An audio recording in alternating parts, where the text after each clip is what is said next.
Hi, and welcome to the Relentless Marketing and PR Podcast. With me, as always, is Katie Atkinson. And with me, as always, is Lauren Reed. We're two marketers and entrepreneurs, and we're here to share our philosophy on figuring it out, moving forward, and never giving in. Thank you for joining us today. Yeah, episode 1. Ooh, this is exciting. It's our first official episode, so it's only appropriate that we're gonna talk about PR. And here's a hint. PR doesn't stand for press release. So what does it mean? Can you give us the definition, quick and dirty? I will. I'll give you the quick and dirty official definition, but I'm gonna preface it with, how many people call us saying they need press releases? It happens. It happens. But how often do they actually need press releases? Never. Never. Yeah. There are specific cases when a press release is needed, but more often than not. That's an old-fashioned way of doing things. It sure is. So the definition of PR. So we're going to go by the PRSA, which is our industry organization, so the Public Relations Society of America. The official definition is that PR is a strategic communications process that builds mutually beneficial relationships between an organization and its publics. So that's super jargony, so we're going to break this down. But just first, what's your gut? Like when you hear that, what do you think? When I hear that definition, the official I think it's definition. Pretty broad, right? So it's a strategic communications process. You're thinking about that. That doesn't say press release, right? No, like nowhere in that does it say press release. So let's just talk about our organization, just to give a quick example of that definition and how broad it is. We have clients, prospective clients, employees, prospective employees. Media. Those are just 4 media, 5 audiences. We have lots more, but let's just say those 5 audiences. Then there's vendors, there's partners. So there's all of those audiences. How do we communicate to them? Do I send a press release to our partner agency in New York? I hope not. No, that would be really embarrassing. I don't. Let me fax it over. But we have an email marketing strategy. We do thought leadership. We do speaking engagements. And we do events. Social media. All of these things to reach our target audiences, but nowhere in there is just media relations. There are so many different misconceptions about public relations. So we've got about 20-25 minutes together today. I want to use this time to talk about that and help our listeners get an understanding of how to talk about what they do for a living. Because I think one of the hardest things is I still struggle trying to get my grandmother to understand what I do, right? Yeah, or clients. I mean, we work with a lot of CMOs, so chief marketing officers, and their CEOs, and I think sometimes they have this misconception that, the PR firm they're just going to get me a headline, or they're just going to get me an award or whatever it might be, but they don't really understand what it is that we do. The process, or why and how we do determine what we're going to do. I'm going to walk through the process when we're considering taking on a new client. So let's say somebody reaches out and they want some media coverage. They're like, hey, we've got this event, we need a press release. My first question, it's not going to be, when's your event? What outlets are you targeting? It's, okay, let's talk about your business goals. What are your business goals as a company? Because we have to work backwards.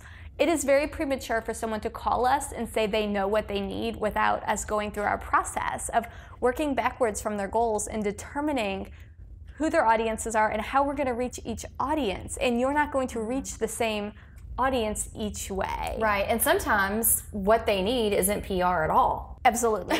And what blows my mind, and I love this, it's so fun and exciting, as I look at 15 years ago when I started in the industry and you started in the industry, we now have service offerings that didn't exist. How fun is that? So, let's use the Russell. We're sitting here right now in this killer church in East Nashville that has been renovated into a gorgeous hotel. It's awesome. Go to their website. I can't do it justice describing it, but it's very inspiring.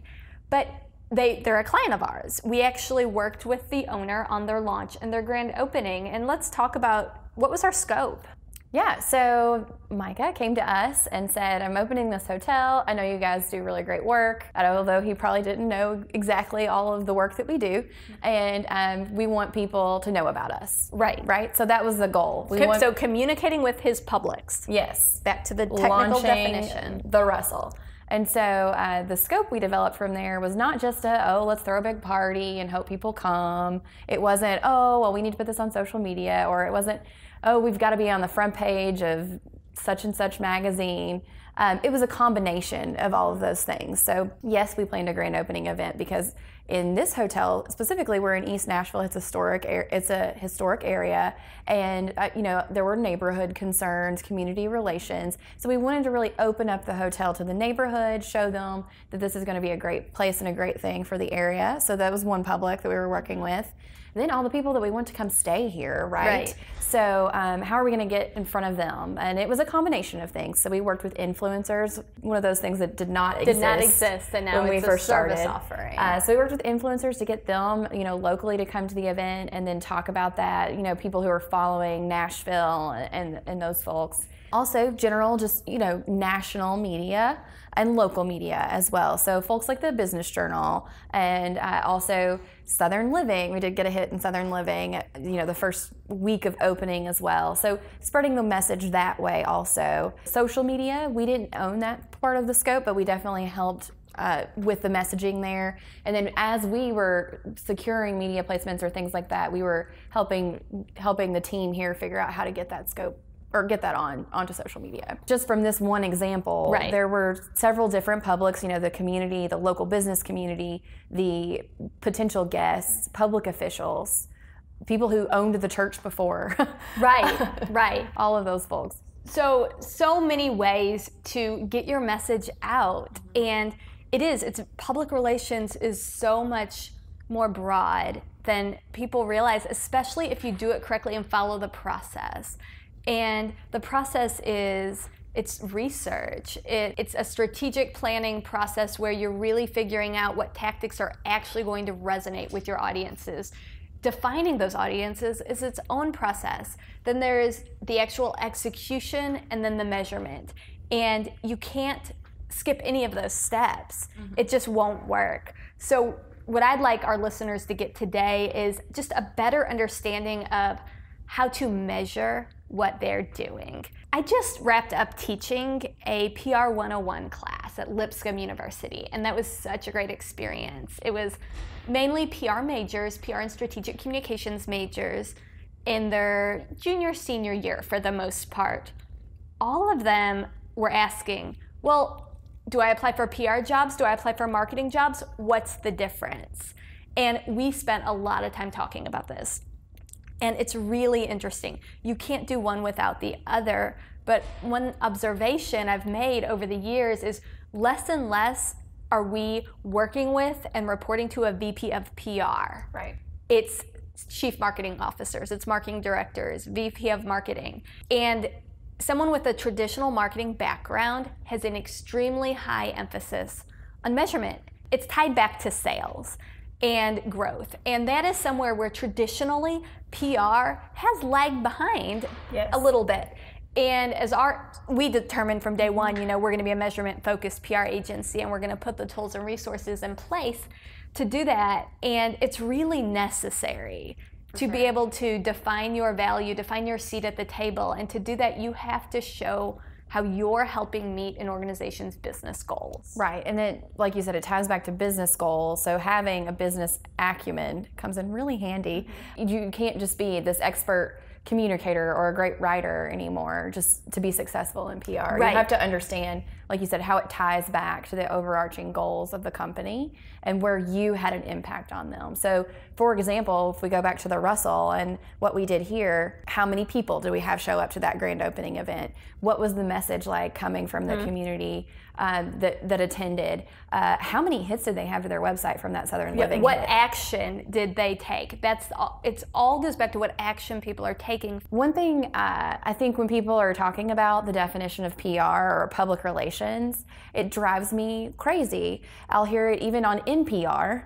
which stands for public radio, not press release either. But just, when I hear it, it's like, oh, they had some PR person, they had some fixer, they had someone with their public relations department. And for us, that is not what we do. No. We are not fixers. We have a code of ethics that we live behind. The term spin drives me crazy. Yeah, and I think there's it's very different if someone who says they're a publicist or public relations person who's dealing with more political type issues, or who's dealing with companies who maybe don't have the greatest core values or standard of ethics than what we do. Right. We are a business function. That is how I look at what we do. And you have to have the business acumen and business knowledge. And really, we have to know how we're contributing to the company's bottom line day in and day out, because that's how our clients pay us, right? We help them raise awareness, drive their sales so that they can then continue to pay us. And it's this happy little cycle that we all live on. And it's increasingly more important to be able to justify that to a company's owners, boards, all those things. So what we like to do is really give our clients the backup they need to show their worth and show what they're doing. And the convergence of marketing PR has made that so much more critical. When someone's coming to this from a primarily marketing background, they're always going to be looking at the data. And that's an area where PR traditionally hasn't been as strong.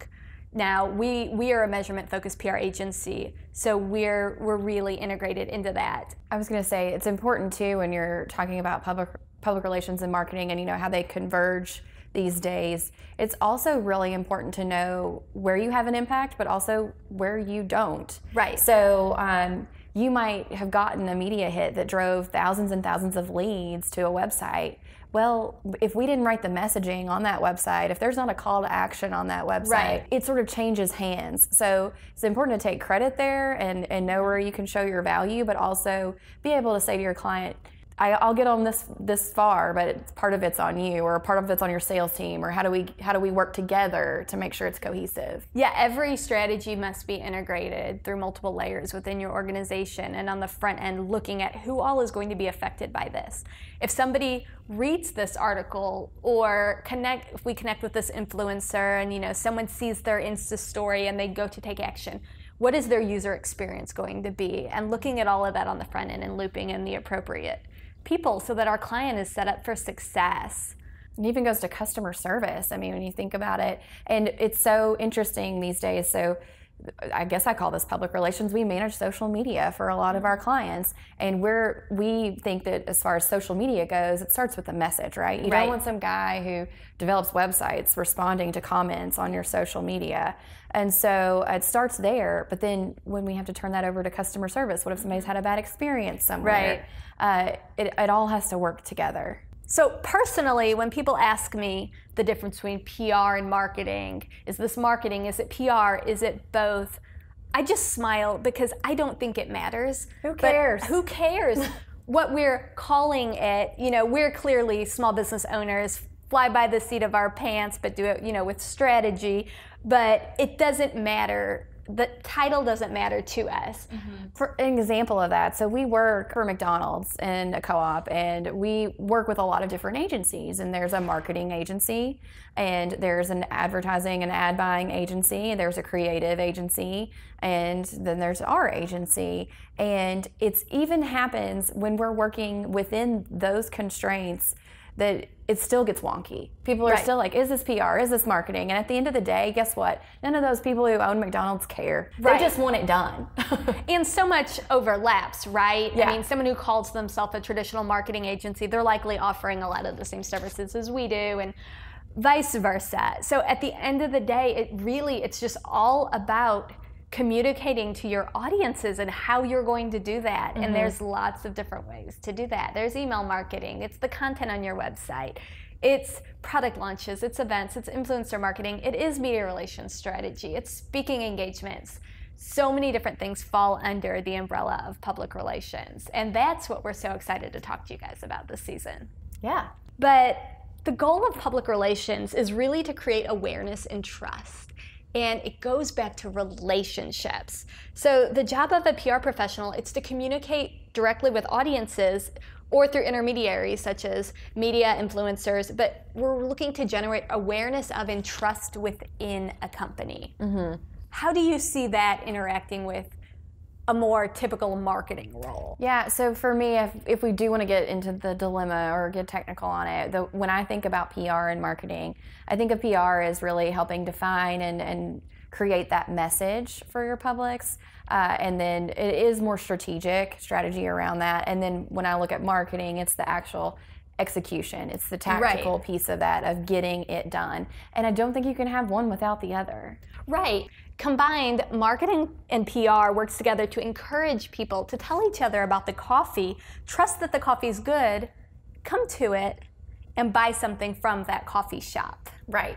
And if you want to get really nuanced in it, and you're talking about public relations, it can also help change opinions or persuade people. So, help reaffirm things. If you've heard that the coffee's really good, you're more likely to go try it. Right. Or vice versa, if you've heard not so great things about the service or the coffee, you might need some PR to help encourage people to get back there. Absolutely. And marketing, though, like you might need a coupon to drive people back or and then have a different experience. And it's funny, this is kind of like, I feel like we're having an identity crisis with this episode because we truly don't see a line between it, but so many people do, so we're speaking in those terms. But like you just said that, you're like, but marketing-wise, you might need a coupon. Well, but we do bounce backs for our clients all the time. Sure. So it truly I just think we're marketers. I know. Maybe we're marketers. Maybe we're not just PR people. Maybe we're neither. Maybe whatever. This is the PR and marketing podcast. It is, yes. The University of Southern California did a really great survey recently. It was a simple written survey with 100 client-side marketers. So those are really the people who are our clients, right? VP, director level of marketing at large organizations. And they found several different things, but one, no surprise. Katie, what would you think? Let's just have a pop quiz. What is driving public relations more than anything? Digital. Absolutely. We haven't even addressed digital and how that has really thrown the whole industry for a loop, but in the best way possible. Sure, and I think that sometimes when we talk about misconceptions with PR, some people think, oh, it's just getting me in the newspaper. We talk about media, and digital is a huge part of what we do. The most important trends, according to the survey, related to the future of PR, they're all digitally focused. It's the social listening, it's digital storytelling, and it's real-time marketing. And they're all interlinked. Digital really is improving the quality of PR. It allows for outbound communication and inbound feedback. So it's made, in a lot of ways, our lives a lot easier. With measurement and ROI, digital, it's kind of, I don't want to say foolproof, but it's very clear measurement that we're able to now provide. But it's made it more difficult in the immediacy of everything. If somebody has a bad experience at one of our restaurant clients, we're going to hear about it on Twitter with everybody else, most likely. There's not usually a way for it to make it through the ranks and get to us before it gets to the public. So that has proven to be a challenge, but yeah, well, and with things happening so quickly in this instant gratification kind of world, people expect you to make decisions very quickly. But it's also really important to know who you are, know what your message is, know what you stand for, and make sure that you're filtering things through that lens as you are responding so that you don't have knee-jerk reactions. As borders between PR and marketing are breaking down, and they really are no longer separate disciplines, they're two disciplines facilitating each other, we're going to continue to evolve over the next 5 years. But one thing that we know is that it's all about the results. And any takeaways I would like for our listeners to have today is that PR can demonstrate its value most effectively by measuring how its programs are achieving business outcomes, and then by improving the measurement of those results. So fundamental to measurement is having clear goals in place at the start. Let's talk about that for a bit. For all of our clients, when we sit down to start a campaign or begin working with them, we very clearly want to define our goals, because where people tend to get off track is usually when they're misaligned on expectations. So if we know that our client is a tourist destination and they want to have X number of visitors this year, or this hotel that we're sitting in needs to have this number of rooms filled by this many days, this many times, to be profitable. How are we going to contribute to those goals? So really pulling out questions to ask for our clients. Sometimes they might not know what those business goals are up front. So what we do is take them through a process designed to help understand those goals and then figure out how does communications, let's call it communications instead of PR and marketing. Let's just say communications contribute to that bottom line. And it sounds like as you're taking them through that process, you're helping them define SMART goals too. Because we do come across that a lot, is they sort of know where they want to go, but it's not a SMART, time-bound, measurable goal. So helping them determine that to where we know what we're working with. One of our main goals with this podcast is to have actionable key takeaways for folks to take back with them. So Lauren, what do you think from our discussion today people can take back and implement in their business? If our listeners take anything from this conversation, I want them to understand their role at the table and that they need to measure to really define that. So what I'd love to do is have everyone look at their PR and marketing goals for this next year and make sure everyone is measurable. How are you going to measure it? What is your baseline? You know, all of those steps that we go through during the process. We actually just wrote a blog about measurable results this past year, and it's on our website.